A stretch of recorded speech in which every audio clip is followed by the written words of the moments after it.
ஞான சம்பந்தரோடு நாம் தொடர்ந்து பல தலங்களுக்கு பயணித்து கொண்டிருக்கிறோம். இனி நாம பார்க்க இருக்கக்கூடிய தலம் எதுன்னா திருத்துருத்தியில் இப்பொழுது இருந்து கொண்டு இருக்கிறோம். திரை தடம் புனல் பொன்னி சூழ் திருத்துருத்தியினில் வரைத்தலை பசும் பொன் எனும் வண்தமிழ் பதிகம் உரைத்து மெய்யுறப் பணிந்து போந்து உலவும் அந்நதியின் கரைக்கண் மூவலூர் கண்ணுதலார் கழல் பணிந்தார். இது போன வகுப்புல பார்த்தது. இங்குதான் வரைத்தலை பசும் பொன் என்று தொடங்கக்கூடிய நட்டராக பண்ணில் அமைந்த பதிகத்தை பாடினார் திருத்துருத்தியில. அங்கு பாடி முடித்ததன் பின் அந்த திருத்துருத்தி தலத்தை தாண்டி மூவலூர் என்கின்ற ஒரு தலத்தினருக்கு வந்திருக்கிறார். மூவலூர்ல இருக்கக்கூடிய மிகச்சிறந்த கோவில் ஒன்று.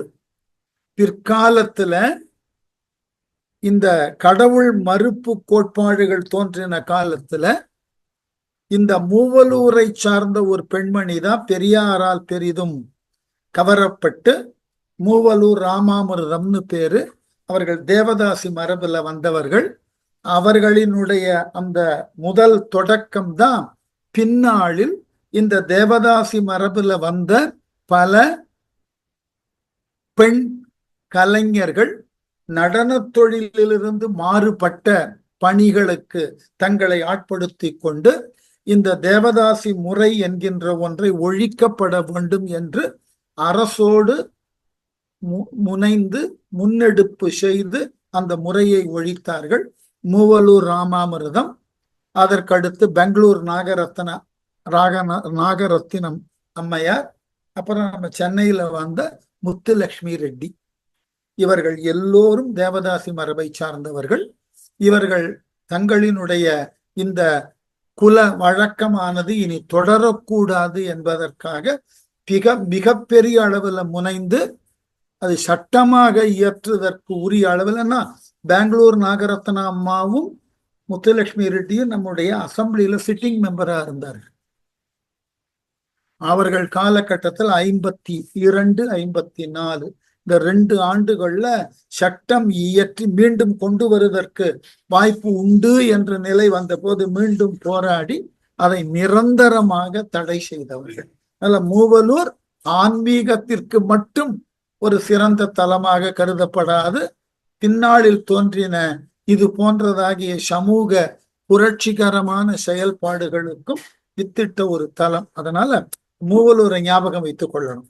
ஆகவே மூவலூர் அந்த நதிக்கரையோரமாக, காவிரியினுடைய கரையோரமாக மூவலூர் சேர்ந்தார். மூவலூர் உரை முதல்வரை பரவிய மொழியால் மேவு காதலில் ஏத்தியே விருப்பொடும் போந்து பூவலம்பு தன் புணர்ப்பனை புகலியர் தலைவர் வாவிசூழ் திரு மயிலாடு துறையினில் வந்தார்.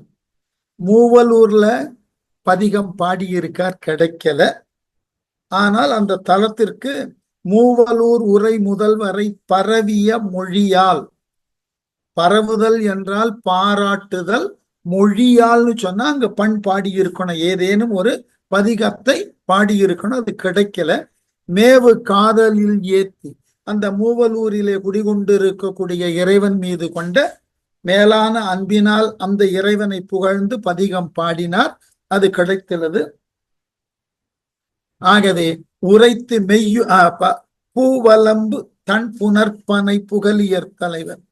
பூவலம்பு அப்படின்னாக்க குளிர்ந்த நீர்நிலைகளையும் மிகுதியான மலர்களை உடைய சோலைகளால் சூழப்பட்ட பனை புகலியர்னாக்க இந்த பனையின்ற சொல்லுக்கு வளமான நிலங்களை உடைய ஊராகிய சீர்காழி.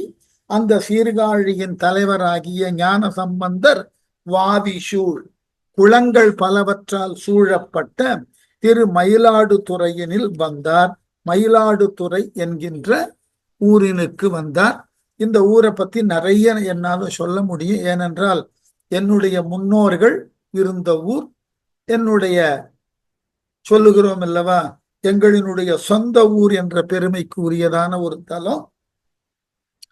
மயிலாடுதுறை என்கின்ற அந்த தலம் உண்மையிலேயே மிக பெரிய அளவினுக்கு பாரம்பரியம் மிக்க புராண இதிகாச மரபுகளை தன்னகம் கொண்டதான ஒரு ஊர். மயிலாடுதுறையில இன்னமும் பெருமளவிலே நடைபெறுவதற்கு உண்டான விழா எதுனா இந்த துலா மாசம் என்று சொல்லக்கூடிய ஐப்பசி மாசத்துல அங்கு மிகப்பெரிய அளவுல முழுக்கு என்கின்ற ஒரு விழா நடக்கும். அதுக்கு பேரு கடை முழுக்குன்னு பேரு. அந்த 30 நாளும் அந்த துலா தீர்த்த கட்டத்துல காவிரியோடு கங்கை வந்து சேருவதானது ஒரு நம்பிக்கை. இது நீங்க பல இடங்கள்ல பார்க்கலாம். இப்போ வடநாட்டுல நடக்க போகிறது அல்லவா பெரும் விழாவான கும்பமேளா. இந்த கும்பமேளாக்கு அவர்கள் எதிர்பார்க்கக்கூடிய மக்கள் தொகை ஏராளம். அது ஒரு பக்கம் இருக்கட்டும். அந்த கும்பமேளாவில் பல நதிகள் ஒன்று சேருவதான ஐதீகம். அது போல நம்ம கும்பகோணத்துல நடக்கக்கூடிய மகாமகத்துல கூட 12 ஆண்டினுக்கு ஒரு முறை நிகழ்கிறது அல்லவா. அங்கு பல நதிகள் ஒன்று சேர்ந்து அந்த தீர்த்தத்தை மேலும் வளப்படுத்துகின்றன என்பது நம்பிக்கை. இதெல்லாம் எதற்குன்னு கேட்டா கொஞ்சம் நினைத்து பாருங்கள். இது நடக்குமா? எப்படி கங்கை இங்கு வந்து சேர முடியுமா? நோக்கம் என்னன்னாக்க, இப்போ ஒவ்வொரு மதத்தை சார்ந்தவர்களுக்கும் ஒரு குறிப்பிட்ட அடிப்படையான நம்பிக்கைகளை கொண்டுதான் அவைகள் உருவாக்கப்படுகின்றன. அதை நீங்க மாற்றலாம் முடியாது. இப்போ உதாரணம், இஸ்லாமை பின்பற்றக்கூடியவர்கள் தங்கள் வாழ்நாள்ல ஒரு முறை அவர்களினுடைய புனித பயணமான ஹஜ்ஜினுக்கு செல்ல வேண்டும். அதே போல கிறிஸ்துவத்தில் இருக்கிறவர்களுக்கு அவர்களுக்கு உரியதாகிய பெத்லகேம் போக வேண்டும். இதெல்லாம் நம்பிக்கை. அங்க போனா இறையருள் முழுமையுமாக கிடைத்து விடுமா? எல்லாம் ஒரு மனதின் உள்ளே நமக்கு இருக்கக்கூடிய நம்பிக்கை. அது போல இந்திய துணை கண்டத்துல வாழக்கூடிய அன்பர்கள் அனைவருக்கும் ஆதி காலத்திலிருந்து பின்பற்றுவதற்கு உரியதாகிய வேத மதத்துல அந்த வேதங்கள் எல்லாம் அந்த கங்கை கரையிலே ஆரிய வர்த்தங்களில் உருவானது என்ற நம்பிக்கையினால கங்கை புனிதமானது என்ற நோக்கத்துல அங்கு சென்று அந்த கங்கையில நீராடினால் அது மிக பெரியதாகியதோர்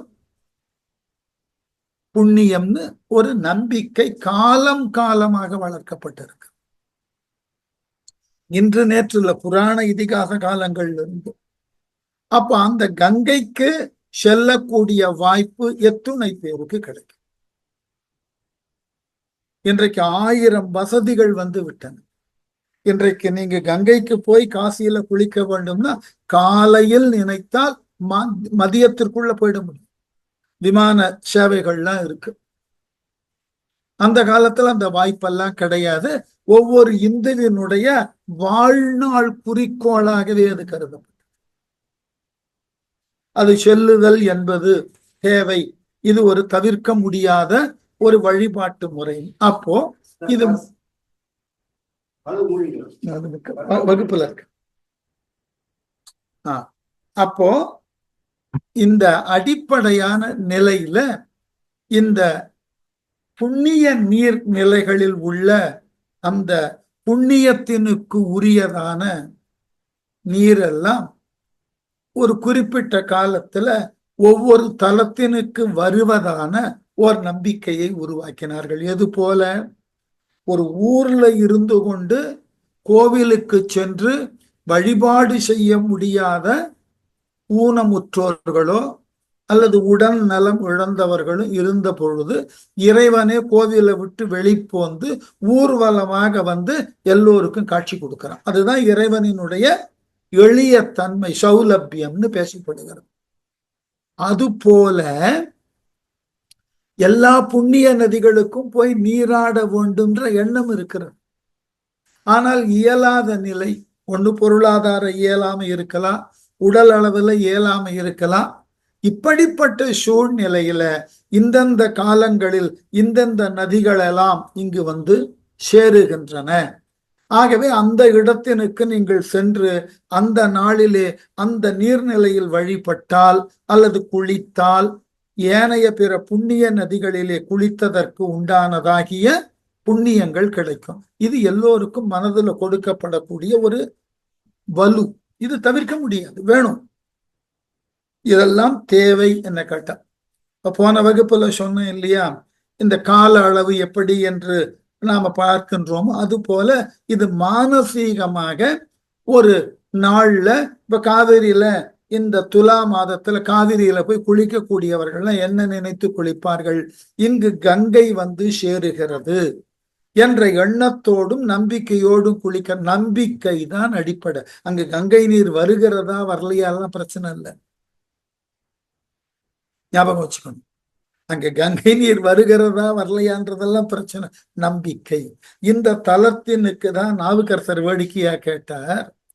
இது தொடக்கத்துல இந்த மாதிரியான சிந்தனை வரும். ஒவ்வொரு நீர்நிலைகளுக்கும் ஒவ்வொரு தலத்தினுக்கும் சென்று, ஞானசம்பந்தருக்கு சீர்காழியில இறையருள் கிடைச்சது, ஒரே இடத்துல இருந்துட்டு போயிடலாமே. யோசித்து பாருங்க. அந்த இறையருள் பெற்ற ஞான சம்பந்தரோ நாவுக்கரசரோ சுந்தரரோ ஏன் தலம் தலமாக போக வேண்டும்? அவர்கள் ஒரு முன்மாதிரி, ஆங்கிலத்துல சொல்றோம் இல்லையா, ரோல் மாடல்.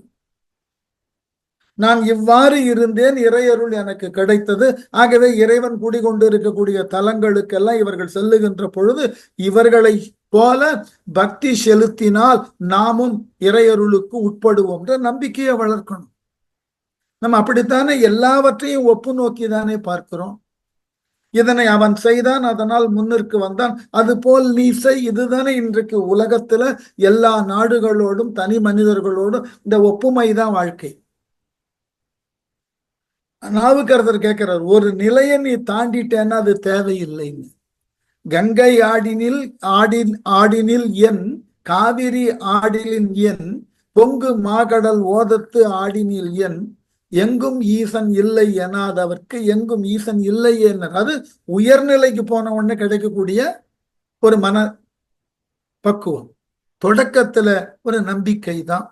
காசிக்கு போனா நமக்கு எல்லா விதமான துன்பமும் போகும், நம்பிக்கை. அப்ப எல்லாராலும் காசிக்கு போய் கங்கையில முழுக முடியுமா? வாய்ப்பு இல்லை. அப்ப என்ன செய்கிறார்கள்? எங்கு இருக்கிறதோ அந்த இடத்துல கங்கை வருவதான ஒரு நம்பிக்கையை நீங்கள் வளர்த்தீர்கள் என்றால் அந்த ஊர் வாழ் மக்களுக்கு ஒரு மன அமைதி. இப்போ வீடுகள் எல்லாம் பார்த்தீங்கன்னா, பெரும்பாலான இந்துக்கள் வீடுகள்ல யாரேனும் முன்னோர்கள் காசிக்கு போய் கங்கையில நீராடி வழிபட்டு விட்டு வரும்போது 2 விஷயத்தை மன்னிக்கணும், 3 விஷயத்தை கொண்டு வருவார்கள். ஒன்று, அந்த காசியிலிருந்து வாங்கின அன்னபூரணியினுடைய சின்ன சிலை. அது வீட்டுல இருந்தா வீட்டுல சுபிக்ஷம் பெருகும்னு ஒரு நம்பிக்கை. நான் உலகத்திற்கே படியளந்த அன்னபூரணியினுடைய சிலை வீட்டுக்குள்ள இருக்கு. இரண்டாவது, அங்கிருந்து கொண்டு வரப்படக்கூடிய கங்கை சொம்பு. அது மிகச்சிறிய அளவிலிருந்து தொடங்கி லிட்டர் கணக்கில் அந்த சொம்பு விற்கப்படுகிறது. கங்கை நீரை அந்த சொம்புல அடைத்து விற்கிறார்கள். சரி. மூன்றாவது, அங்கு கிடைக்கக்கூடிய கருப்பு கயிறு. இது எல்லோரும் கொண்டு வந்து தருவார்கள். என்ன காரணம்? யாரேனும் கங்கைக்கு சென்று முழுகினால் புண்ணியம்னு நம்பினா அந்த கங்கை நீரை கொண்டு போக முடியாதவர்கள் மரணித்தால் அவர்களுக்கு அந்த கங்கை சொம்பில் உள்ள நீரை ஊற்றி அவர் அந்த கங்கை நீரிலே குளித்ததாக, ஆகவே அவருக்கு புண்ணியம் வருவதாக, அவர்கள் இதுகாரும் செய்த பாவங்கள் களையப்படுவதான நம்பிக்கை மனிதனுடைய வாழ்க்கையில எல்லா நேரமும் இருப்பது. நம் கண்முன்னே நமக்கு இனம் தெரியாது தோன்றக்கூடிய நம்பிக்கைகள் தான் நம்மை வழி நடத்துகின்றன. ஞாபகம் வச்சு, இதுக்கெல்லாம் ஆராய்ச்சி எல்லாம் பண்ணோம்னா தோற்று போவோம். இந்த நம்பிக்கைகள் தான் வழி நடத்துகின்றன. அது மதமாகட்டும், சமயமாகட்டும், தத்துவங்கள் ஆகட்டும், நாம் அன்றாடம் பெறக்கூடிய அனுபவங்கள் ஆகட்டும், கற்றுப்பெற்ற அறிவாகட்டும், எல்லாமே ஏதாயிலும் ஒரு நம்பிக்கையின் மீது கட்டப்பட்ட கட்டிடங்கள் தான். அந்த நம்பிக்கையை தகர்த்துட்டோம்னா நம்மால ஒரு கண நேரம் வாழ முடியாது. நமக்கு உடம்பு சரியில்லை, மருத்துவற்ற போறோம், ஒரு நம்பிக்கை தானே. இந்த மருத்துவற்ற போனா மருந்து பரிந்துரைப்பார், அந்த மருந்தை சாப்பிட்டால் நமக்கு நோய் குணமாகும் நம்பிக்கை. அடிப்படை அதுதான். அந்த நம்பிக்கையினால என்ன சொல்றோம், அவர் கைராசியான மருத்துவர்னு சொல்றோம். இந்த நம்பிக்கை தான் நம்மை மேலும் மேலும் வளருவதற்கு, வளர்த்து கொள்ளுவதற்கு வாய்ப்பளிக்கிறது. நம்பிக்கைன்ற ஒன்று இல்லைன்னு விட்டு பாருங்கள், உங்களால் ஒரு கணப்பொழுது வாழ முடியாது. நாம் எதனையும் உள்ளீடான ஈடுபாட்டோடு செய்ய முடியாது. எல்லாம் அந்த நம்பிக்கையில நம்மால் செய்யப்படக்கூடிய எல்லா செயல்களும் ஒரு நம்பிக்கையின் பால் தான் செய்து கொண்டிருக்கும். அந்த நம்பிக்கையை தருவதற்கு இறை வழிபாட்டு முறையில எத்தனையோ செயல்பாடுகள் இருக்கு. ஒரு இறைவன் மற்றொரு ஊருக்கு வருவதாக, ஒரு ஊரின் கண் இருக்கக்கூடிய புண்ணிய தீர்த்தம் மற்றொரு ஊரினுக்கு வருவதாக, இதெல்லாம் எதற்கு என்று கேட்டால் நம்பிக்கை. அண்மை காலத்துல ஒரு நடன நிகழ்ச்சியில ஏகாதச நாராயணன் ஒரு நடன நிகழ்வு. அந்த நிகழ்வினுடைய அடிப்படை என்னன்னாக்க, அதாவது 11 ருத்திரர்கள், ஏகாதச ருத்திரர்கள் மிகப்பெரிய அளவில் நடனம் ஆட, அதனால் உலகமே கவலை கொள்ள, அப்பொழுது நாராயணன் அங்கு தோன்றி சிவனினது கோபத்தை சாந்தப்படுத்த, உடனே சிவன் அந்த நாராயணனிடம் சொன்னானா, நான் 11 ருத்ர வடிவம் எடுத்தது போல நீர் 11 நாராயண வடிவம் எடுத்து 11 தலங்கள்ல இருக்கணும், இருந்து இங்கு வரக்கூடிய அடியவர்களுக்கெல்லாம் அருள் பாலிக்கணும். சீர்காழி பக்கத்தில் இருக்கிற ஒரு வைணவ தலத்துல இது நடந்ததாகவும், அதை சுற்றி 11 தலங்கள்ல நாராயணன் கோவில் இருக்கு. அத்தனையும் பாடல் பெற்ற ஸ்தலம். மங்களாசாசனம் செய்யப்பட்டது திருமங்கை ஆழ்வாரால. அப்போ ஒரு குறிப்பிட்ட நாள்ல வழிபாடு செய்கின்ற பொழுது அந்த 11 கோவில்ல இருக்கக்கூடிய நாராயணன் அனைவரும் ஒரு கோவில்ல வந்து காட்சி கொடுப்பார்கள். 11 கருட வாகனம் வரும். இதே நீங்க திருவையாறுல போனீங்கன்னா 5 நதிகள் பாயிற இடத்துல 5 கோவில்கள் உண்டு. அந்த 5 கோவில்கள்ல இருக்கக்கூடிய மூர்த்தங்கள் ஒன்றாக வந்து சேரும். இதெல்லாம் எதற்குன்னா, அந்தந்த ஊர்களுக்கு போய் பார்க்க முடியாது, எல்லாரையும் ஒரு இடத்துல பார்த்துள்ளாமே. இதற்கு ஏதாகிலும் ஒரு புராண மரபுல ஒரு கதையை சொல்லி நம்பிக்கையை உருவாக்கி அந்த வழிபாட்டினுக்கு உண்டான ஒரு ஆர்வத்தை தூண்டுதல் தான். இதான் அடிப்படை. இது தேவை, சமயங்களுக்கு இது தேவை, இறை வழிபாட்டிற்கு இது தேவை. இதெல்லாம் இது வீணானது, இதனால் என்ன பயன் இல்லை. அதுல இருக்கக்கூடிய மன நிறைவு தான் உங்களினுடைய ஆக்க சக்தி. அதன் மூலமாக நீங்கள் பெறக்கூடிய மன நிறைவு தான் ஆக்க சக்தி. அதனாலதான் மயிலாடுதுறைன்ற தலத்திற்கு அவ்வளவு பெரிய பெருமை சொன்னது தேவாரம். அதோட மட்டும் இல்லை, வடமொழியில ஒரு பாடல் எழுதினார்கள். அதாவது நீங்கள் ஏதாகிலும் உங்கள் இருக்கக்கூடிய இடத்துல பாவங்களை செய்து விட்டீர்கள் என்றால், அந்த பாவங்களை போக்கிக் கொண்டு நல் வழியில் செல்லுவதற்கு புண்ணிய கஷேத்திரங்களில் இருக்கக்கூடிய இறைவனை வழிபடலாம். அப்ப அந்த புண்ணிய கஷேத்திரத்துல ஏதாகிலும் தவறு இழைத்தீர்கள், பாவம் செய்தீர்கள் என்று சொன்னால், அதனை நீங்கள் வாரணாசி என்று சொல்லக்கூடிய காசியில் சென்று போக்கிக் கொள்ளலாம். கங்கையில மூழ்கி. காசியிலும் ஏதாகிலும் பாவம் செய்து விட்டீர்கள் என்றால் அதை போக்கிக் கொள்ள மயிலாடுதுறையில் உள்ள காவிரி நீரில் துலா மாதத்துல கங்கை கலக்கக்கூடிய காலகட்டத்துல வந்து குளித்தீர்கள் என்றால் உங்களுக்கு எல்லா பாவங்களும் நீக்கப்படும் என்று வடமொழியில பாட்டு இருக்கு. அதாவது அந்நிய கஷேத்திரத்துல ஏதாகிலும் பாவம் செய்தால் அந்த பாவம் புண்ணிய கஷேத்திரத்தில் தீரும். புண்ணிய கஷேத்திரத்தில் பாவம் செய்தால் அது வாரணாசியில் தீரும். வாரணாசியில் பாவம் செய்தீர்கள் என்றால் அது மயூரஸ்ய என்று சொல்லக்கூடிய மயிலாடுதுறையில் தீரும் என்ற பாட்டு. ஏன் இத்தகைய பெருமையை கொடுத்தார்கள்னா, அப்பொழுதுதான் அந்த இறைவனுக்கும் ஒரு ஆட்சி கிடைக்கும், பக்தர்களுக்கும் திருப்தி கிடைக்கும். வள்ளுவர் சொல்றார் ஒரு இடத்துல, எற்றென்று இறங்குவ செய்யற்க செய்வானேல் மற்றன்ன செய்யாமை நன்று. இந்த மற்றன்றதுக்கு திருப்பி அந்த செய்யாமை சொல்லல அவரு. ஐயோ செய்து விட்டோமே விட்டோமே என்று சொல்லி புலம்பிக் கொண்டு இருக்காது.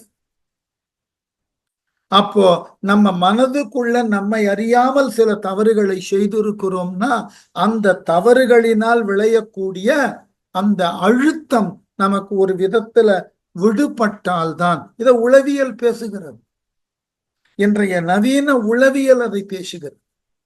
அந்த மன அழுத்தம் டிப்ரெஷன் சொல்றோம், அதுக்கு இறை வழிபாடுதான் மிகச்சிறந்த விடுதலை. இன்னைக்கு டிப்ரெஷன் கிட்ட உளவியலாளர்கிட்ட போனீங்கன்னா அதற்கு நிறைய கவுன்சிலிங்க்கு கூப்பிடுவார், நிறைய மருந்துகளை உட்கொள்ள சொல்லுவார், அவனுடைய பின்விளைவுகள் ஏராளம். அதற்கு இறை வழிபாடு சிறந்தது. இத முன்னோர்கள் இதை ரொம்ப அழகா யோசித்து வைத்திருக்கிறார். இதுதான் நாம கொஞ்சம் இந்த இறை வழிபாட்டினுடைய நுணுக்கமான செயல்பாடுகளை கொஞ்சம் யோசிக்க ஆரம்பிச்சாலே அதனுடைய விளக்கம் புரிஞ்சிடும். அப்போ இந்த மயிலாடுதுறைக்கு இந்த சிறப்பை ஏன் சொன்னார, உளவியல் நோக்கில நமக்கு பல தீர்வுகள் கோவில்களுக்கு செல்வதினால் வழிபாடு செய்வதினால் ஏற்படும் என்பது தொன்று தொட்டு வரக்கூடிய நம்பிக்கை. இன்னமும் சொல்லப்போன இன்றைக்கு விவாதங்களே வருகிறது, அதெல்லாம் நம்பக்கூடாது. நம்பிக்கை இல்லாமலா இத்துணை காலம் அந்த கோவில்கள் இன்னும் செல்வாக்கோடு இருக்கின்றன? யோசித்து பாருங்க. இதுதான் நம்மிடம் இருக்கக்கூடிய மிகச்சிறந்த மாற்று வழி. நம்ம சொல்றோம் இல்லையா பழமொழியில, திக்கற்றவருக்கு யார் துணை வருவார்கள்? தெய்வமே துணை. வேற யாருடைய துணையும் நம்ம. அதே போல சில பழமொழிகளை தவறாக புரிந்து கொண்டதுல மற்றொரு பழமொழி, அண்ணன் தம்பி கூட உதவ மாட்டான் அடி உதவுவது போல. அடின்னா அடிக்கிறது இல்லை, இறைவனது திருவடி உதவுவது போல உடன் பிறந்த அண்ணன் தம்பிகள் கூட உதவ மாட்டார்கள். அடி உதவுதல் என்றால் திருவடி. இறைவனிடம் சென்று அவன் திருவடியில உங்களை ஒப்புக்கொடுங்கள், உங்களை நீங்கள் அவனிடம் சென்று சரண் என்று அடையுங்கள், உதவும். இதை உணர்த்துறதுக்கு தான் இத்துணை இலக்கியங்கள், இத்துணை விதமான அடியவர்கள் வாழ்க்கை வரலாறு. சரி, மயிலாடுதுறை புராணம் முடிந்தது. மயிலாடுதுறையில இவர் என்ன பண்ணினார்னு பார்க்கலாம். மல்கு தண்டலை மயிலாடுதுறையினில் மருவும் செல்வ வேதியர் தொண்டரோடு எதிர்கொள்ளச் சென்று கொல்லை மான்மரி கையறை கோயில் புக்கு இறைஞ்சி எல்லை இல்லாதோர் இன்பம் முன் பெருகிட எழுந்தார். மயிலாடுதுறைக்குள்ள நுழைஞ்சோன்னு என்ன அழகான மல்கு தண்டலைன்னா, தண்டலைன்னா குளிர்ந்த சோலை. கம்பன் இந்த வார்த்தையை பயன்படுத்துவான் இல்லையா, மருத நிலத்தை வர்ணிக்கும் போது தண்டலை மயில்களாட தாமரை விளக்கம். தாங்க படிச்சுட்டு வந்திருக்கும் இல்லையா, தண்டலை குளிர்ந்த சோலை. மல்குனா மிகுதியான குளிர்ந்த சோலைகள் உடைய மயிலாடுதுறை. அப்படிப்பட்ட சோலைகள் இருந்ததினால அங்க மயில்கள் ஆடுமாம் அகவுமாம். மயிலாடு துறையில, துறைனா ஊர், அவ்வளவுதான். மருவு அந்த ஊரில் வாழக்கூடிய, அந்த ஊரை சேர்ந்து இருக்கக்கூடிய செல்வ வேதியர். இந்த செல்வ வேதியர் திருவுடை அந்தனர், செல்வ செழிப்புல இருக்கக்கூடிய அந்தணர்கள். இன்றைக்கும் போய் பார்க்கலாம் நீங்கள். அது அந்த வழக்கமெல்லாம் விட்டு போயிட்டுருங்க. மயிலாடுதுறையில மிகப்பெரிய 2 வீதிகள் உண்டு. ஒன்றினுக்கு பெயர் மகாதான தெரு, மற்றொன்று பட்டமங்கல தெரு. இந்த 2 சொல்லை வைத்துக்கொண்டே கண்டுபிடிச்சுடலாம். ஒன்று பட்டமங்கலம் என்பது வைணவ வேதியர்கள் இருந்த தெரு. மகாதான தெரு என்றால் மன்னனால் பிரம்மதேயமாக தானமாக சிவ அந்தணர்களுக்கு கொடுக்கப்பட்ட வீதி. அந்த 2 வீதியும் கோவிலிலிருந்து தொடங்கி காவிரியில போய் முடியும். காவிரிக்கு அந்த கரை அரங்கனது தலம். பரிமள ரங்கநாதன் இருக்கக்கூடிய திரு இந்தளூர். திரு இந்தளூர் பத்தி மங்களாசாசனம் பண்ணாத அடியவர்களே இல்லை வைணவத்துல. அவ்வளவு அழகான கோவில் திரு இந்தளூர். காவிரிக்கு அந்த கரை வைணவத்தலம், காவிரிக்கு இந்த கரை சைவத்தலம். மயிலாடுதுறை மிக அழகான ஊருங்க. இப்ப நிறைய மாற்றம் பெற்று விட்டது. மயிலாடுதுறையை சுற்றி இருக்கக்கூடிய பல வலுவான கிராமங்கள் மிகப்பெரிய செல்வாக்கோடு இருக்கக்கூடிய கிராமங்கள். இன்னமும் அங்கு இருக்கக்கூடிய கோனேரி ராஜபுரம் எவ்வளவு பெரிய கிராமம்னு உங்களுக்கு தெரியாது. அங்கு சென்று நடராஜரை பார்த்தீர்கள் என்றால் உலகிலேயே இருக்கக்கூடிய நடராஜர் சிற்பங்கள்ல எழிலானதும் கம்பீரமானதும் கோனேரி ராஜபுரத்தினுடைய நடராஜர் சிலை. அது இறைவனே தனக்கு தானே செதுக்கி கொண்டதாக சொல்லப்பட்ட கதை உண்டு. அங்க மயிலாடுதுறைக்கு பக்கத்துலதான் வழுவூர், செம்பன் பள்ளி என்று சொல்லக்கூடிய செம்பனார் கோவில், ஆக்கூர், அகோரமூர்த்தி, வரிசையா சொல்லிக்கொண்டே அவ்வளவு தலங்கள். குறுக்கை அங்கதான் இருக்கு. அட்ட வீரட்டத்துல மன்மதனை எரித்த தலம் குறுக்கை பக்கத்துல, அங்கிருந்து 6 கிலோமீட்டர். மணமேற்குடி அங்கதான் இருக்கு. அதுக்கு மணல் மேடுன்னு பேரு. பூதங்குடி, கடலங்குடி போன்ற ஊர்கள் எல்லாம் சிவஸ்தலங்கள். சித்தமல்லி எல்லாம் ஞானசம்பந்தர் பாடின இடம். அதனால மருவு செல்வ வேதியர், நல்ல திருவோடு செல்வத்தோடு இருக்கக்கூடிய வேதங்களை கற்ற வேதியர்கள் தொண்டரோடு எதிர்கொள்ள, அடியவர்களோடு வேதியர்களும் ஞான சம்பந்தரை எதிர்கொண்டு அழைத்தார்களாம். அழைக்க அவர்கள் அழைப்பினை ஏற்றுக்கொண்டு சென்றார். யாரு? கொல்லை மான்மரி கையறை, கொல்லையில் வாழும் மான் கன்றை. கொல்லைனா ஒண்ணும் இல்லைங்க, புற்கள் மிக்கு விளைந்து இருக்கக்கூடிய காடு. ஆண்டாள் சொல்லுவாள் சிறுபட்டி மேய்ப்பான்னு. வீட்டுக்கு முன்னாடி கொஞ்சம் புல்லு வளர்த்திருப்பார்கள். அந்த வீட்டுல இருக்கிற மாடுகள்லாம் அதை மேயும். அதுக்கு பேர் சிறுபட்டின்னு பேர். இது மதுரை வழக்கம், தமிழ்ல கொல்லைன்னு பேர். தஞ்சை மாவட்டத்துல கொல்லைன்னா வீட்டினுடைய பின்புறம்னு அர்த்தம். அங்க கொஞ்சம் தாவரங்கள்லாம் வளர்க்கப்பட்டு இருக்கும். மாடு கன்றுகள் அங்கதான் இருக்கும். அந்த காலத்துல மானும் இருந்தது. ஆகவே கொல்லை மான் கரி மரி கையர், மானை கைய, மரினா குட்டி, மான் குட்டியை கையிலே வைத்த கையராகிய சிவபெருமான் கோயில் புக்கு இறைஞ்சி அவர் குடிகொண்டிருக்கக்கூடிய கோவிலின் அகத்தே சென்று அங்கு இறைவனை வழிபட்டு எல்லை இல்லாதோர் இன்பம் முன் பெருகிட எழுந்தார். அளவில்லாத இன்பம் வந்ததான் மயிலாடுதுறை ஈசனை பார்த்ததினால இவருக்கு இதுகாரும் பெற்றிராத ஒரு பெரிய இன்பம் மனத்துள் தோன்றியதாம். என்ன சொன்னார்?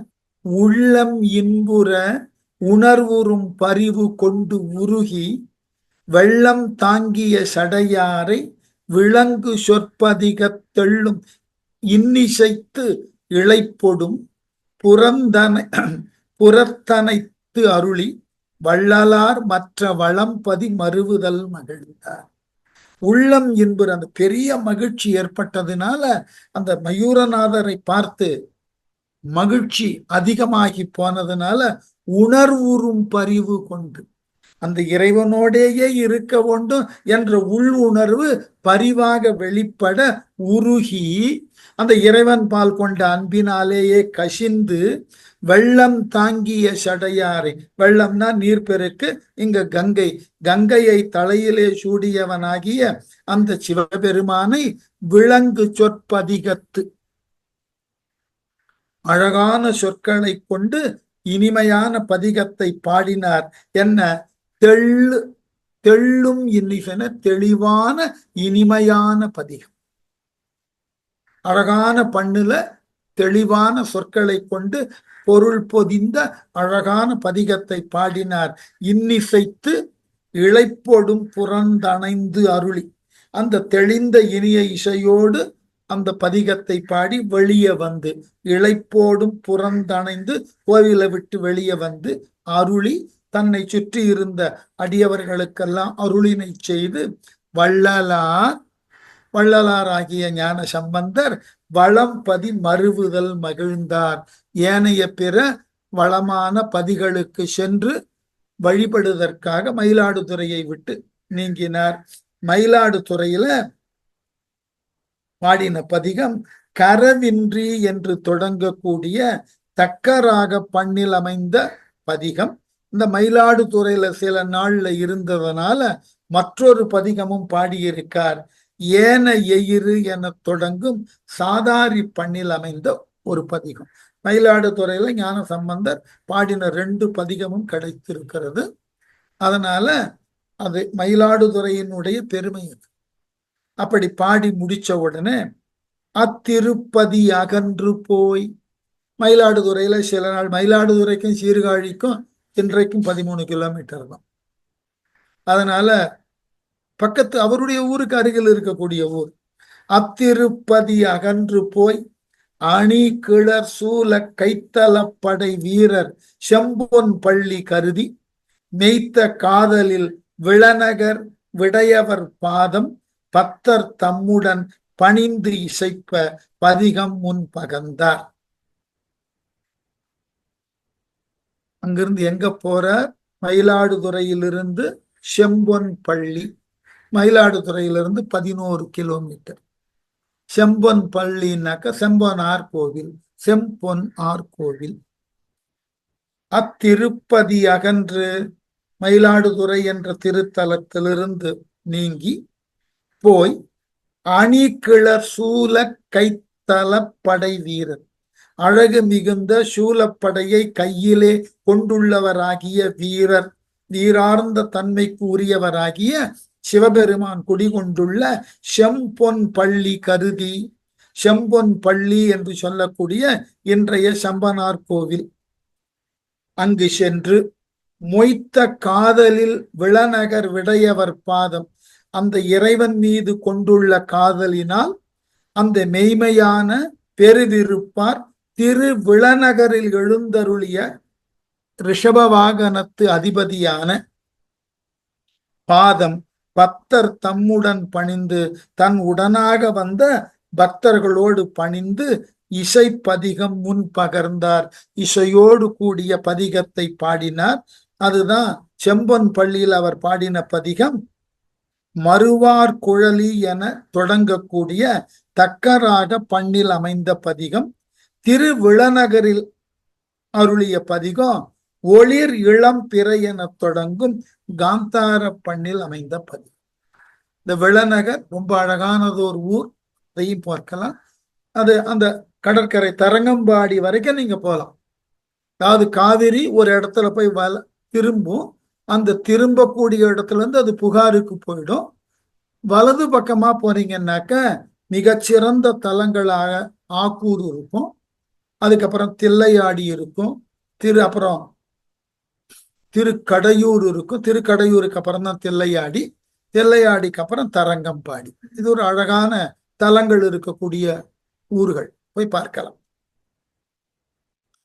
அதுக்கப்புறம் இந்த சமனார் கோவிலுக்கு போனா தெரியும், அங்கு 4 சாலைகள் ஒன்றா சேரும்.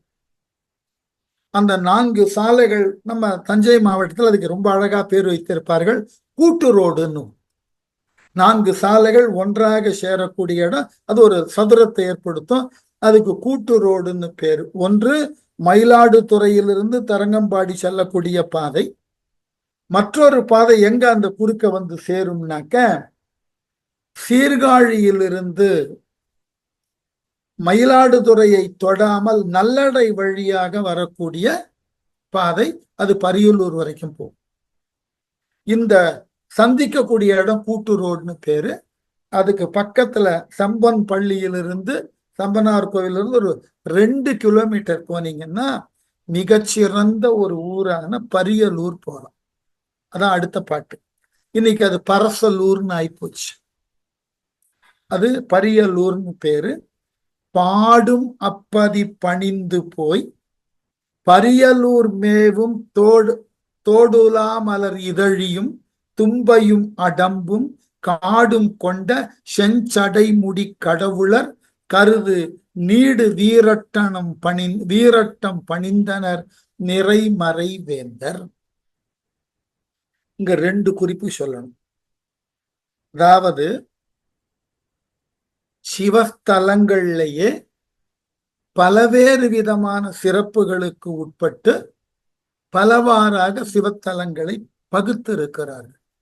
இப்ப திரு ஆரூரை சுற்றின திருவாரூர் உட்பட 7 தலங்களை சப்த விடங்க ஸ்தலம்னு சொல்லும் மரபு உண்டு.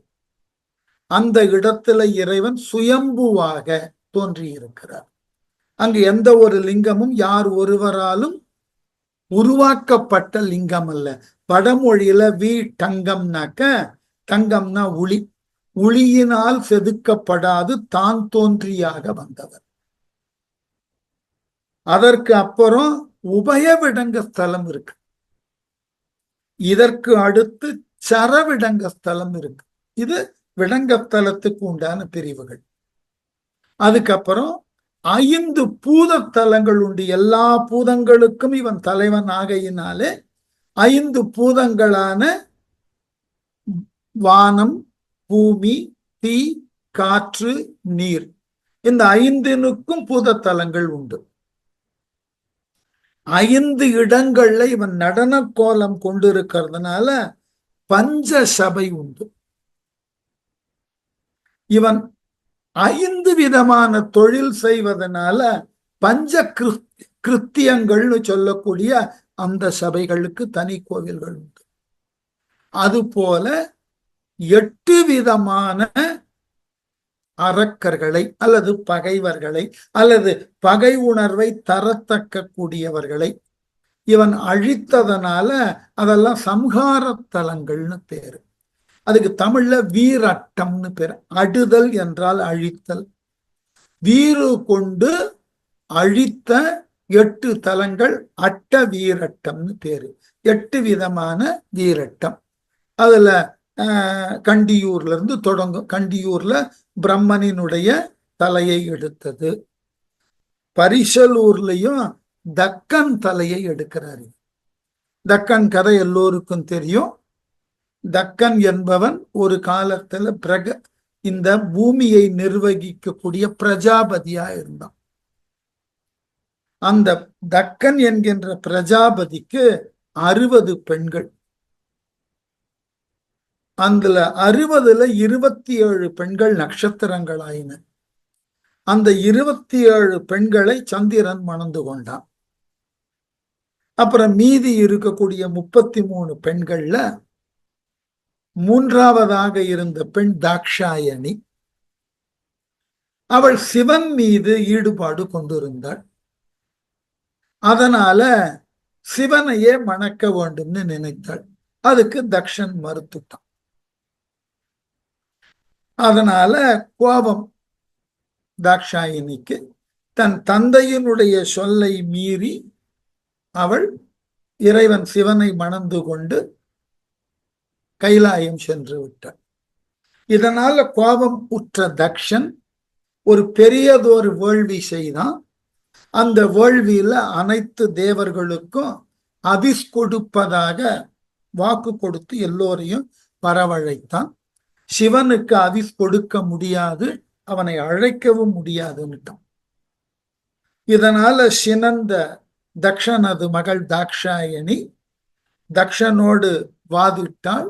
அந்த வாதத்தில் அவளால் வெற்றி பெற முடியாமல் போனதுனால தாக்ஷாயணிக்கு ஏற்பட்ட அவமானத்தை பெரிதளவிலே கொண்ட சிவபெருமான் வீரபத்ரன் என்கின்ற ஒருவனை உருவாக்கி அந்த தக்ஷன் யாகத்தை அழிக்க அனுப்பினான்.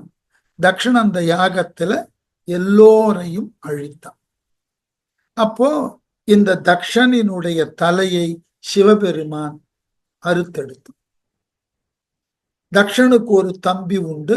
அவனுக்கு பேரு யச்சன்னு பேரு. அந்த யச்சனுடைய தலையையும் எடுத்து ஆட்டு தலையை வைத்தான். இத திருவாசகமும் பேசுகிறது. அந்த அட்ட வீரட்டத்துல இந்த தலம்தான் பரியலூர்னு பேரு. தக்ஷனின் தலையை பறித்த ஊர். இன்றைக்கு அது என்னாச்சு, பரசலூர்னு மாறி போச்சு. பல்லினம் வேற வழி இல்லை. பாடும் அப்பதி பணிந்து, எந்த பணி, அந்த விளநகரை பணிந்து பரியலூர் மேவும், பரியலூர் என்கின்ற அட்ட வீரட்டத்துள் ஒன்றான அந்த தலத்தினுக்கு சென்று தோடுலா மலர் இதழியும், தோடுன்னு சொன்னாக்க பூவிதழுக்கு தோடுன்னு பேர். அந்த திருப்பரியலூர் வீரட்டனத்துக்கு பொருந்தி அங்கு அந்த பாம்பினையும் மலர் இதழியையும் தும்பையையும் அடம்ப மலர்களையும் அணிந்திருக்கக்கூடிய சிவபெருமானை காடு கொண்ட செஞ்சடை முடி, காடாக செறித்திருக்கக்கூடிய சிவந்த சடைமுடியை கொண்டவராகிய சிவபெருமானை முடி கடவுளர் கருது நீடு வீரட்டனம், பெருமை பொருந்திய 8 வீரட்ட தலத்தினுள் ஒன்றான இந்த பரியலூருக்கு சென்று பணிந்தனர் நிறைமறை வேந்தர். வேதங்களை முழுமையாக கற்று உணர்ந்தவராகிய ஞான சம்பந்தர் பரியலூர் போனார். அந்த பரியலூர்ல போன உடனே என்ன பண்ற, பரமர் தன் திரு பரியலூர் வீரட்டம் பரவி விரவு காதலின் வேலையின் கரையினை மேவி அரவணிந்தவர் பதிபல அணைந்து முன்வணங்கி சிறப்புறத்தவர் திருத்தொண்டர் எதிர்கொள்ளச் செல்வார். என்ன போனார், பரமர் இந்த திருப்பரியலூர்ல பாடின பதிகம் என்னன்னு பின்னாடி பார்க்கலாம். போல அந்த பாட்டுக்கு விளக்கம் சொல்லிடலாம். பரமர் தன் திரு பரியலூர், சிவபெருமான் குடிகொண்டிருக்கக்கூடிய அந்த வீரட்டங்களுள் ஒன்றான பரியலூர் வீரட்டம் பரவி அந்த திருவ வீரட்டத்தினை சென்று வணங்கி விரவு காதலின் வேலையின், அந்த இறைவன் மீது கொண்ட காதலினால் அவனை வணங்கி கடற்கரைக்கு போனாராம். பரவி விரவு காதலின் வேலையின் கரையினை மேவி, அங்கு இருக்கக்கூடிய பக்கத்து கடல் எதுன்னா தரங்கம்பாடி. ஆகவே கரையினை மேவி அரவு அணிந்தவர் பல பதி அணைந்து, பாம்பினை மாலையாக அணிந்திருக்கக்கூடிய பல்வேறு தலங்கள், எங்க பரியலூரை சுற்றி இருக்கக்கூடிய பல்வேறு தலங்களுக்கு சென்று சிறப்புறத்தவர் திருத்தொண்டர், சிறப்புறம் சீர்காழி, சீர்காழி தந்த திருத்தொண்டரான ஞான சம்பந்தர் எதிர்கொள்ளச் செல்வார். ஆகவே பிள்ளையார் அங்கும் தொண்டர்கள் புடைசூழ எதிர்கொண்டு அழைக்க போனார். திருப்பரியலூர்ல அருளின பதிகம் கருத்தன் கடவுள் என தொடங்கும் மேகராக குறிஞ்சி பண்ணில் அமைந்த பதிகம். இங்கு பதிபல என்பது திருவிடைக்கழி, திரு அளப்பூர் முதலியன இந்த ஊர்கள்ல பாடின பதிகம் எதுவுமே கிடைக்கல. ஞான சம்பந்தரது மட்டும் முழுமையுமான பதிகங்கள் கிடைத்திருந்தன என்றால் தமிழக வரலாற்றின் போக்கே மாறியது. நம்முடைய தவக்குறைவு, நம்முடைய முயற்சியின்மை, நாம எந்த பழமையையும் முறையாக பாதுகாத்து கொள்ளுவது இல்லை. நம்ம கிட்ட இருக்கிற பெரிய நல்ல காலம் ஏதோ இன்றைக்கும் பல கோவில்களை பாதுகாப்பாக ஒண்ணும் இல்லை. சில ஆண்டுகளுக்கு முன்பு என் மகளினுடைய உதவியினால ஐரோப்பிய நாடுகள்ல சில நாடுகளுக்கு சென்று வரும் வாய்ப்பு ஏற்பட்டது. அதுல அந்த கிரேக்கர்களினுடைய காலத்துல கட்டப்பட்ட அந்த போர் பயிற்சி, அந்த வீர விளையாட்டு நடத்தக்கூடிய அந்த வட்டமான ஒரு அரங்கு, அந்த அரங்குல பகுதி பாழாயிருக்கு. அத ஏற்கனவே சொல்லி இருப்பேன்னு நினைக்கிறேன். அத உலகளாவிய நிலையில கொண்டு சென்று பல நிறுவனங்கள் மிக அதிக அளவுல பொருளை தந்து அதனை மீண்டும் புதுப்பித்து கொண்டிருக்கிறார்கள். விட்டு போன பகுதியை மீண்டும், இடிந்து போன சிதலான பகுதியை அந்த எஞ்சி இருக்கக்கூடிய சரியான பகுதியோடு ஒப்பு செய்து முழுமையாக முடித்து கொண்டு இருக்கிறார். இது ஆச்சரியமா இருந்தது. இதையே வேறு விதமா சொல்லணும்னா, ஒரு 15 ஆண்டுகளுக்கு முன்பு சென்னை பல்கலைக்கழகத்துல எல்லாருக்கும் தெரியும், அந்த புதிய கட்டிடம் ஒன்று, பழைய கட்டிடம் ஒன்று இருக்கும். அதுக்கு பேர் செனட் ஹவுஸ்ன்னு பேர். அது அந்த ஆங்கிலேயர்கள் காலத்துல கட்டப்பட்ட, அந்த செங்கற்களினால் கட்டப்பட்ட அழகானதோர் அமைப்பு. அது கடற்கரை காத்து, இந்த உப்பு காற்று படுவதனால மெல்ல மெல்ல மெல்ல கொஞ்சம் பழுதடைந்து, எத்தனை ஆண்டு கட்டடம் அது, 100 ஆண்டுகளுக்கு மேலான கட்டிடம் இல்லையா? அதை புதுப்பிப்பதற்கு தமிழகத்துல இருக்கக்கூடிய மிகச்சிறந்த கட்டிட ஒப்பந்ததாரர்கிட்ட கொடுத்தார்கள், எல்என்டில. அந்த செனட் ஹவுஸ் போய் பார்த்தீங்கன்னா தெரியும், அந்த மிக உயரமான கோபுரங்கள்ல வட்டமான பல்வேறு வண்ணங்கள்ல கண்ணாடிகள் பதிக்கப்பட்டிருக்கும். அன்றைக்கு ஆங்கிலேயர்கள் பெல்ஜியத்திலிருந்து அந்த கண்ணாடிகளை கொண்டு வந்து, இந்த வண்ண கண்ணாடிகளை கொண்டு வந்து அலங்காரம் செய்தார்.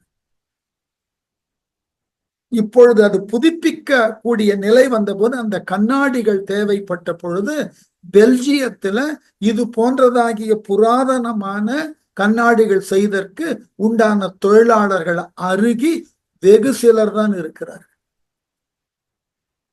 அவர்கள் கிட்ட போய் இதை கொடுத்து இந்த வடிவத்தை காட்டி இதனது தன்மையை சொல்லி அதனை போன்றே செய்து கொண்டு வந்து இந்த கட்டிடத்தை நிறைவு செய்தார்கள். ஒரு பெரிய ஆச்சரியம். இதுக்கு பேரு கியூரேட்டிங்னு பேர். இது தேவை, கோவில்களுக்கு இது தேவை. நம்ம ஊர்ல கோவில்கள்ல பண்ணக்கூடிய வருத்தமான விஷயம், இதனை காட்டிலும் மிக அருவருக்க தகுந்த முறையில நம்ம கோவிலை புதுப்பிக்க முடியாது.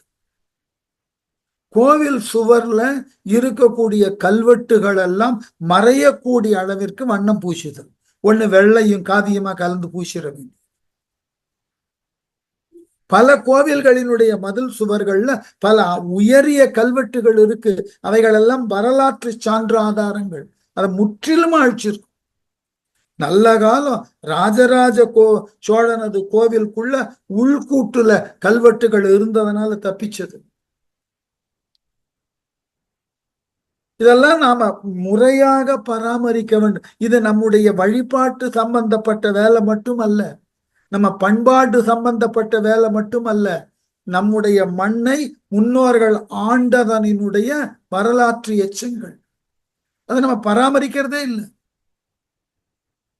நான் வேடிக்கையாக சொல்வது உண்டு, பராமரிக்கிறது கூட வேண்டாம், மேலும் அதை பாழாக்காமல் இருந்தால்.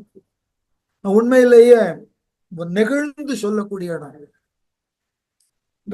ஒரு போன ஆண்டா இல்ல இந்த ஆண்டினுடைய தொடக்கத்துல நினைக்கிறேன், காலடிக்கு சென்று இருந்தேன். அங்க பல்கலைக்கழகம் இருக்கு. அந்த காலடி இருக்கக்கூடிய அந்த நகர்ல தான்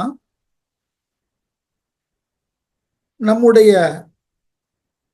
இந்தியாவிற்கு முதல்ல வந்த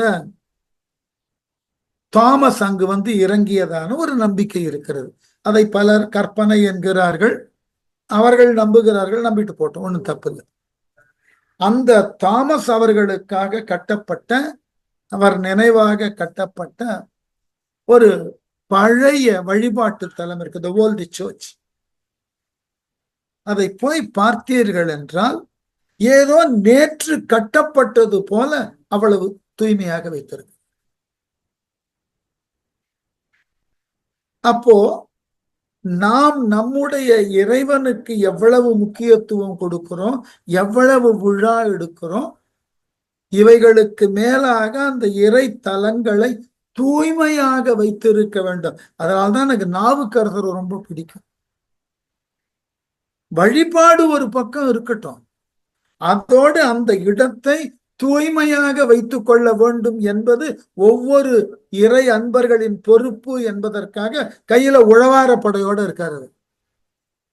அதுக்கு பேர் உழவார், தோசை திருப்பி மாதிரி ஒண்ணு வச்சிருக்காரு, அதுக்கு பேர் உழவாரம்னு பேர். ஏதாகிலும் அந்த போகக்கூடிய கோவில்ல எங்காகிலும் பழுது பட்டிருந்ததுன்னா அதை எடுத்து புல்லெல்லாம் வெட்டி அவ்வளவு தூய்மையாக செய்வார். இந்த மரபு இருந்தது. இன்றைக்கு அது இல்லாமல் போயிற்று. அதுதான் அந்த காலத்திலேயே தலம் தலமாக சென்று தனி ஒரு மனிதனாக பல இடங்களுக்கு போய் அந்த கோவிலை தூய்மைப்படுத்தி மற்றைய அன்பர்கள் வந்து வழிபாடு செய்தற்கு ஏற்றாற் போல ஒருவர் தொண்டாற்றி இருக்கிறார்னா இன்றைக்கு எவ்வளவு நவீனத்துவத்தில் இருக்கும். ஒன்றும் வேண்டாம், நாம சென்று வழிபாடு செய்யக்கூடிய கோவில்ல நமக்கு முன்னாடி போனவர்கள் ஏதாகிலும் கீழே போட்டுட்டு போனா அதை எடுத்து அருகில் இருக்கக்கூடிய ஒரு குப்பை தொட்டியில போட்டுட்டு செல்வதற்கு கூட யாருக்கு ஆர்வம் காட்டுறது. அது பாட்டுக்கு அவைகளோடேயே நாம நம்ம வழிபாட்டை செய்து கொண்டு வருகிறோம். இது என்ன விதத்தில் சரின்னு எனக்கு புரியாது. அதனாலதான் அந்த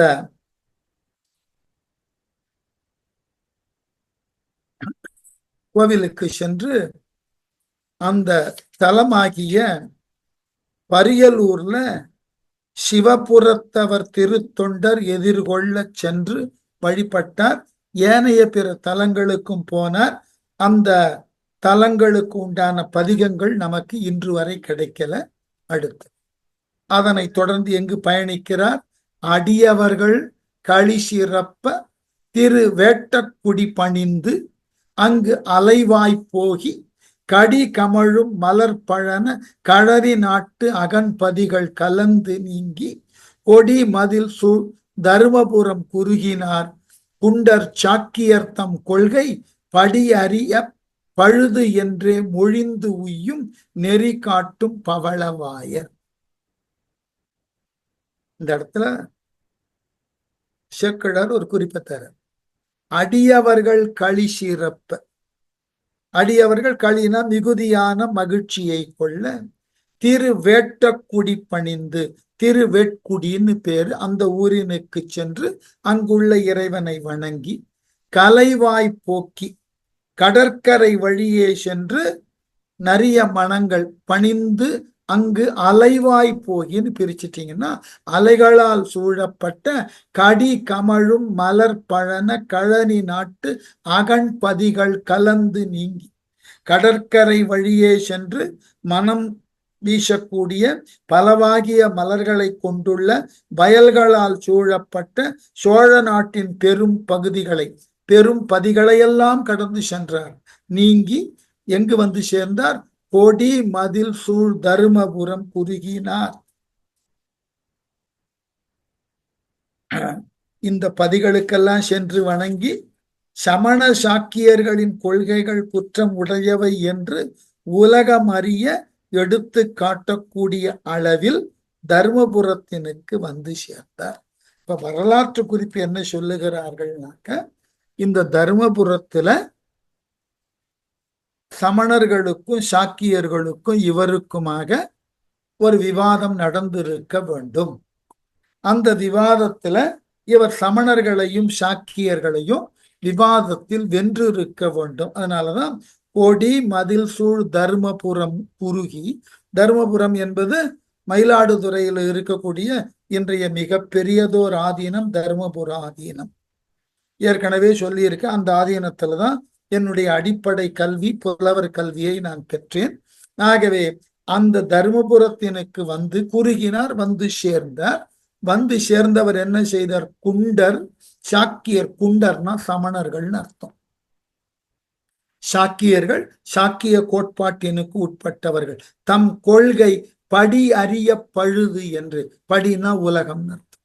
அந்த இடத்துல அந்த இருவரினது கோட்பாடுகள் தவறு என்று உலகு அறிய, பழுது என்று, அவைகளினால் பயன் ஏதும் இல்லை என்று மொழிந்து, அந்த ஊர்ல ஏதோ பெரிய அளவிலே விவாதம் நடந்திருக்க வேண்டும்.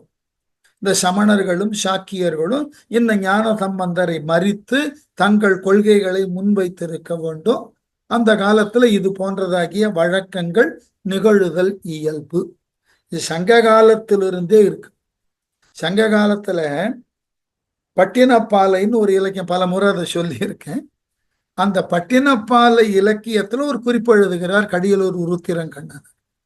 அந்த காலத்துல கொள்கைகளை விவாதிப்பதற்காக புகார் நகரத்துல பட்டிமன்றம் என்று ஊருக்கு நடுவுல ஒரு மன்றம் கட்டப்பட்டிருந்தது. அதுல விவாதம் செய்யக்கூடியவர்கள் ஏறி நின்றால் அவர் ஏதோ விவாதிக்க வந்திருக்கிறார்னு அவருக்கு மறுப்பு உரிய விவாதத்தை செய்பவர்கள் அங்கு வந்து விவாதிக்கலாம். இது ஒரு குறிப்பு. அதனுக்கு பின்வந்த மணிமேகலையில பட்டிமன்றத்தினுடைய குறிப்பு தெளிவாக சொல்லப்படுகிறது. மாறி ஒட்டிய உருபொருள்வாதிகள் பட்டிமன்றம் பாங்கறிந்து ஏறுமின் என்று மணிமேகலை புகார் நகரத்தை விவரிக்கின்ற இடத்துல சொல்லுகிறது. ரொம்ப பிற்காலத்துல நீங்க பார்த்தீர்கள் என்றால், அப்ப நம்முடைய கால திரைப்படமா கூட வந்தது. பொன்னியின் செல்வன்ல ஆழ்வார்க்கடியன் வலிந்து சென்று தன்னுடைய மத கோட்பாட்டை விவாதிப்பதாக ஒரு காட்சியை காமிச்சிருப்பார் கல்கி. நான் ஒரு ஒற்றன், ஆனாலும் தன்னுடைய மத கோட்பாட்டை கொண்டு விவாதித்து தான் ஒரு மதவாதி என்ற மக்கள் மத்தியில நிறுவுவதற்கு உண்டான ஒரு வாய்ப்பை கொடுத்து அதன் அடிப்படையில அவனை யாரும் ஒற்றன் என்று கருதாத அளவினுக்கு அவன் செயல்பட்டான்னு காமிச்சிருப்ப. இதெல்லாம் காலம் காலமாக தொடர்ந்து பிற்காலத்துல 17, 18ஆம் நூற்றாண்டுல மதங்களுக்கு மறுப்பு எழுதினார். மறுப்பு இலக்கியங்கள் ஏக. சிவஞான முனிவர் பரபக்கம் எழுதினர். பிற மதங்களில் உள்ள குறைபாடுகளை நூலாக எழுதினார். சூளாமணி எப்படி எழுதப்பட்டது?